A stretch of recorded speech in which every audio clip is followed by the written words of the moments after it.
Ladies and gentlemen, welcome back. Today I want to talk about something that we all need.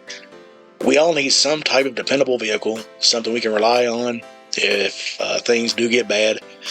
And the times we're living in right now, things could possibly get bad pretty quick. We see a lot of turmoil overseas, and hopefully that doesn't hit the United States. But if it does, we should all be ready. I know a lot of us, we have a lot of self-protection.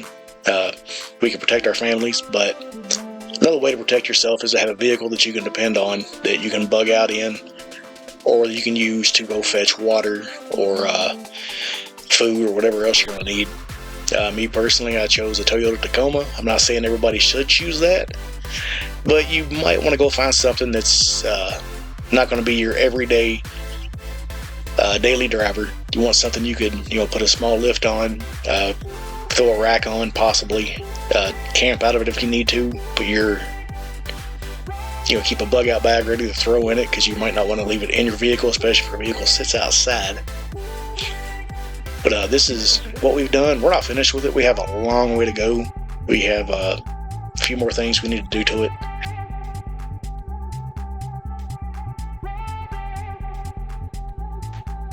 I just wanted to throw this out there just in case, you were looking for something on a budget. I got this Toyota truck pretty cheap. We put the lift on it fairly cheap. The wheels and tires, they were under $1,000 brand new. Yeah, if you get online, you can source a lot of decent parts, get on Marketplace. But yeah, I think we all need to have some kind of bug out vehicle that is not our daily driver, that we can depend on.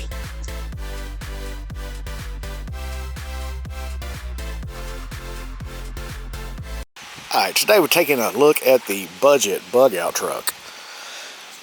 I like to call it my poor man's Hilux.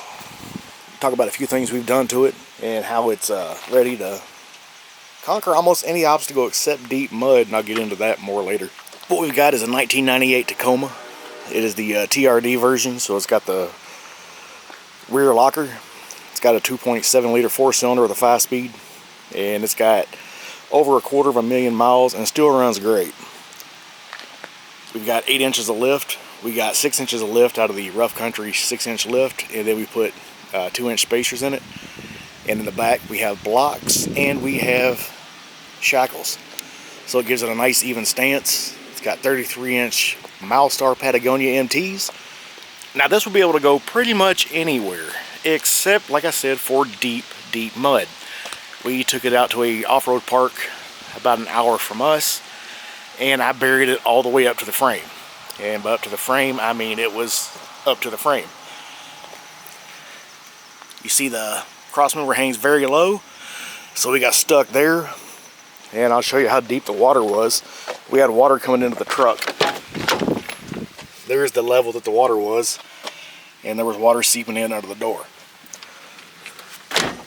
Needless to say, we were stuck, and my buddy in a Jeep had to pull me out. That was quite humiliating for the first time we took the truck out with a lift on it. The front bumper is completely clapped out. We're going to make a tube bumper and put a winch on it, probably an 8,000-pound Harbor Freight winch. And this being a budget truck, we're going to stick with a budget theme, and we're going to try to make most of the stuff for it. We're going to end up putting a rack in the back. That way we can haul a spare tire, and we can haul some max tracks if needed, and some jerry cans. And again, we're going to do everything on a budget. But the tires are decent, they ride well. I'm starting to get some cupping, so I rotated them to the back. I think I have about 2,000 or 3,000 miles on it since the lift. And just like all Toyota frames, this one here is kind of bad. It's been plated. I eventually want to find a frame from down south or out west and do a frame swap on this. And when I do, I'll go through it and put a new clutch and everything else in it. But when we lifted this, we did, as you can see there, we put a brand new rack and pinion, brand new axles, brand new springs, brand new struts. So everything in the front end is brand new. On the inside, it's basically just stock interior, and it looks like it has 250,000 miles on it. We keep extra tools, and I have another spare axle and some other hard parts in case we break something. As far as U-joints and belts, we keep in there. When we bury this in the mud, I'll put in some pictures of the alternator. We cake the alternator completely full of mud. And when I mean cake completely full, I mean it burned up. So we ended up putting a 150 amp alternator on it.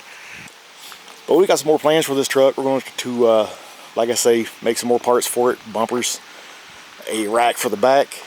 We're going to put a storage system in the bed somehow. And we're just not quite sure what we're going to do yet. So if you got any suggestions, drop them in the comments. Let me know what you think.